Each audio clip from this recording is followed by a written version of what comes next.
Maxwell, Groovin the Moo special. Yeah.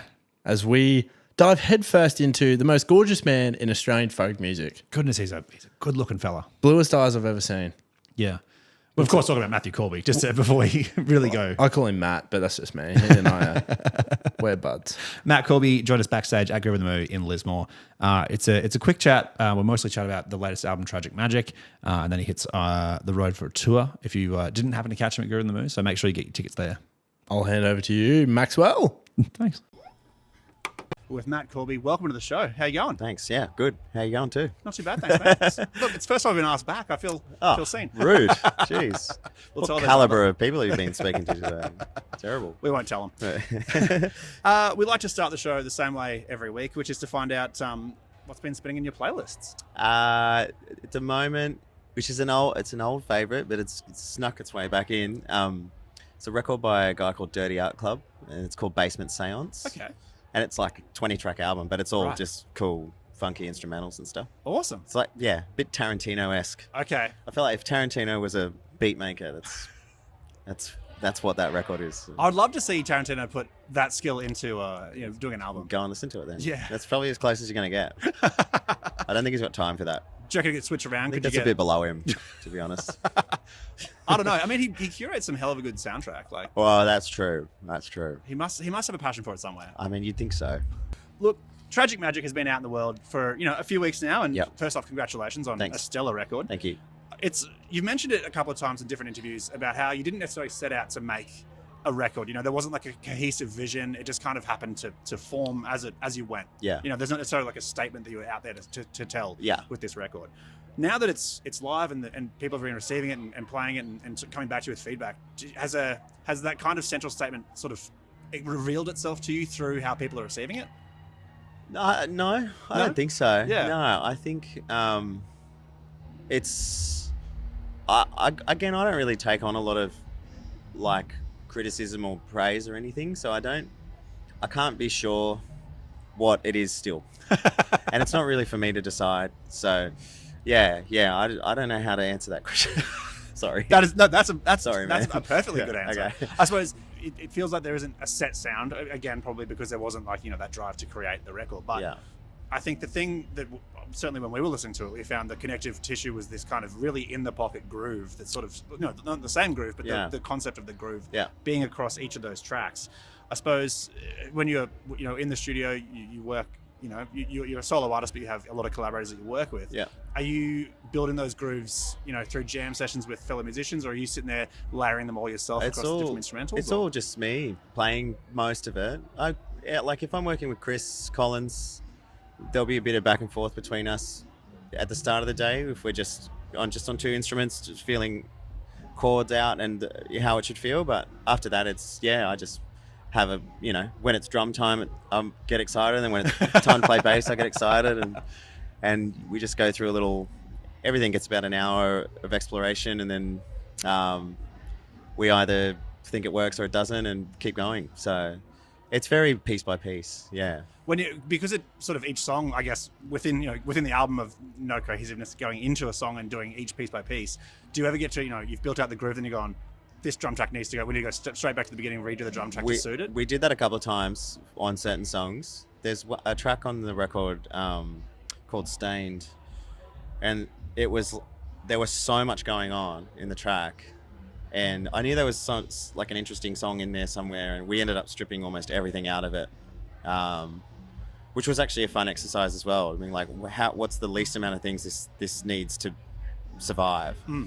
And I think it made it a lot better taking all the sort of fun stuff that we did through the course of making the song away and revealing the song finally, like again, what it almost was when we had started, at the beginning of the day. So, but yeah, that stuff happens all the time. I mean, it's good to push to the limit of what you think it is possible, and then analyze and go, okay, what does it really need? What doesn't it need? And that full circle of creativity. Yeah, always reviewing it. Yeah, totally. You've also, aside from the album, you've been doing a lot of work recently with artists behind the desk. You're producing, you're songwriting with a lot of other artists. How is stepping more and more into that world of being the producer, the songwriter that comes with that. How has that impacted how you're writing your own material once you get back to Matt Corby stuff? I think it helps a lot. Like I pick up little things from everyone, and I love to observe how other people approach stuff, like as musicians and emotionally, and it's a good environment for me because there's a lot less pressure on me in that situation, and which makes me actually have a lot more ideas. And I'm not worried if my ideas are shut down because it's not my project. I'm just there to try and help someone bring their thing to where they want it to be. But yeah, I think I enjoy that more than making my own music.